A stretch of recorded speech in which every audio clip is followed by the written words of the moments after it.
Namaste and good morning. A warm welcome to my channel. In the previous class, we discussed about the magnetic field due to a current carrying conductor. That is, when a current carrying conductor is there, it will experience, and a current is flowing through it, it experiences a magnetic field. And we studied different types of magnetic field produced in various cases. And as a continuation of this, when such a conductor is placed in a magnetic field, what will be the effect? That is discussed here. Let us place a conductor carrying current here. Okay. And this conductor, when current is flowing through this conductor, a magnetic field is set up, that we know. But such a conductor is there and a magnetic field is there. Suppose I place a magnet here. This magnet also produces a magnetic field. So two magnetic fields are there.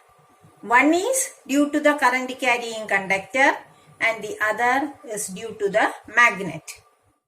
When we introduce another magnetic field, what happens is the conductor exerts a force on the magnetic field applied. This leads to an equal and opposite force on the conductor due to the applied magnet. As a result, the conductor moves. Suppose this is the conductor.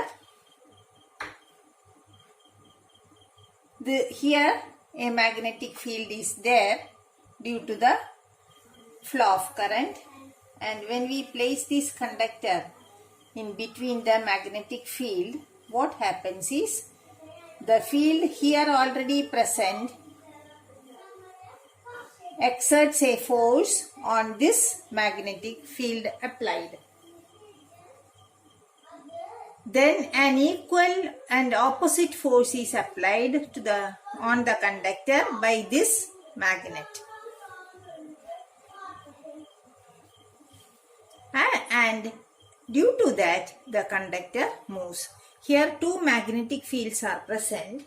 One is due to the current carrying conductor and the other is due to the magnetic field that we applied. This can be, the direction in which the conductor moves can be explained with the help of Fleming's left hand rule. This can be demonstrated. The movement of the conductor is demonstrated with the help of an experiment. This is the experiment to show the movement of the conductor placed in a magnetic field.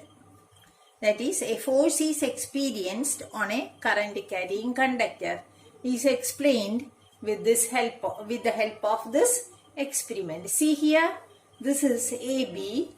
An aluminium rod is hanged with the help of a conducting wire. This wire is connected to a battery here. So the current is flowing from positive terminal to negative terminal in this way, like this. Okay. When the current is flowing through this aluminium rod, this becomes the conductor. And this aluminium rod is placed between the poles of a powerful magnet here, Ns, that is H is a horseshoe magnet placed to keep the rod in between the poles. When the current flows through the circuit, a magnetic field is set up here, and Another magnetic field due to this horseshoe magnet is exerted on this conductor.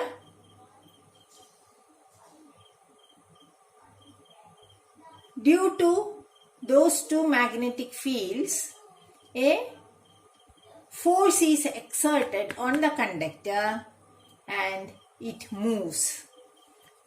This conductor will move.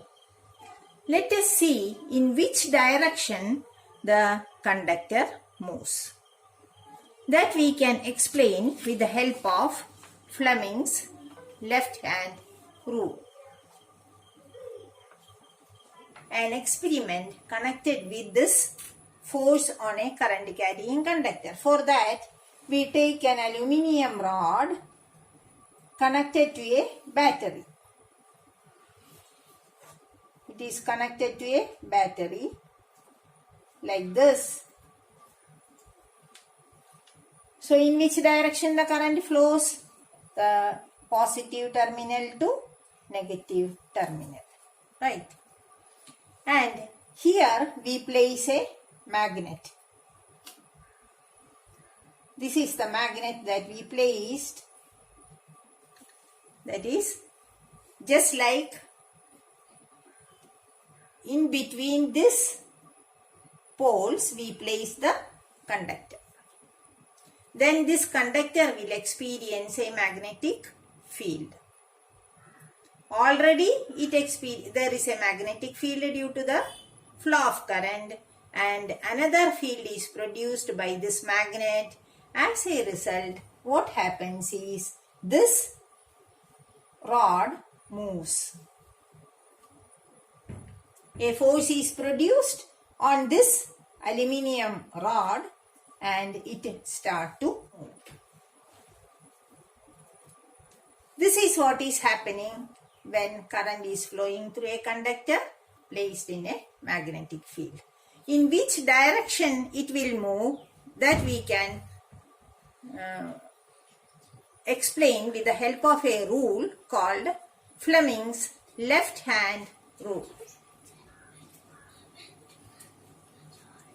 This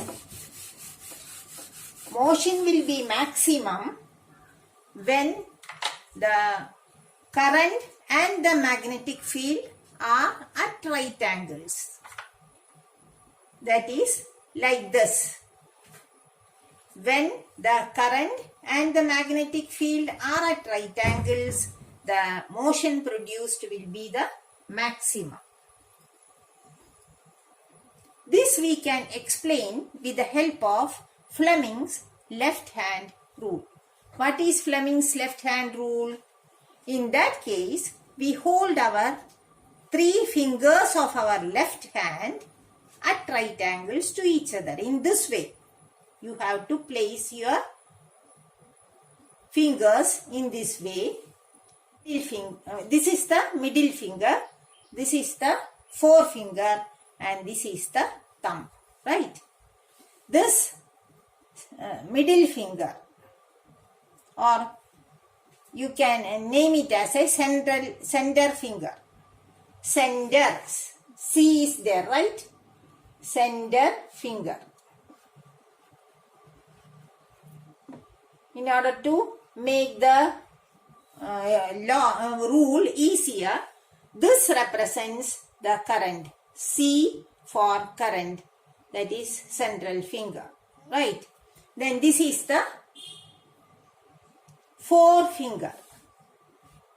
This F indicates the field, the magnetic field. Okay. Then this thumb indicates thumb motion. This will make your rule easier. C for current, F for magnetic field, M for motion of the conductor. When we hold this left hand in this way,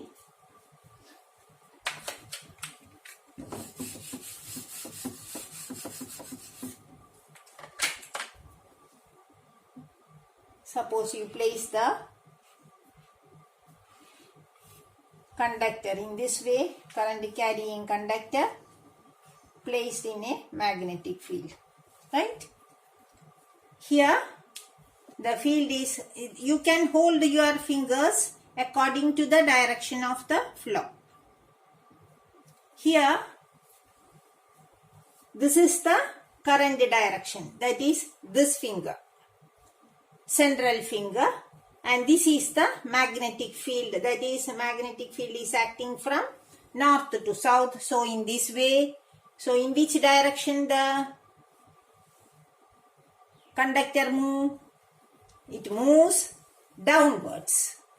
That is in this way. The thumb indicates the downward motion of this conductor. This is how the Fleming's left hand rule is applied in the case of conductors placed in a magnetic field. This is applied in the case of electric motors that we can discuss in our next class. And electric motor work under the principle of Fleming's left hand rule, that is force on current carrying conductor placed in a magnetic field, and that we can discuss in our next class. Thank you for watching. Please like my video if you are interested in my class. Thank you for watching once again.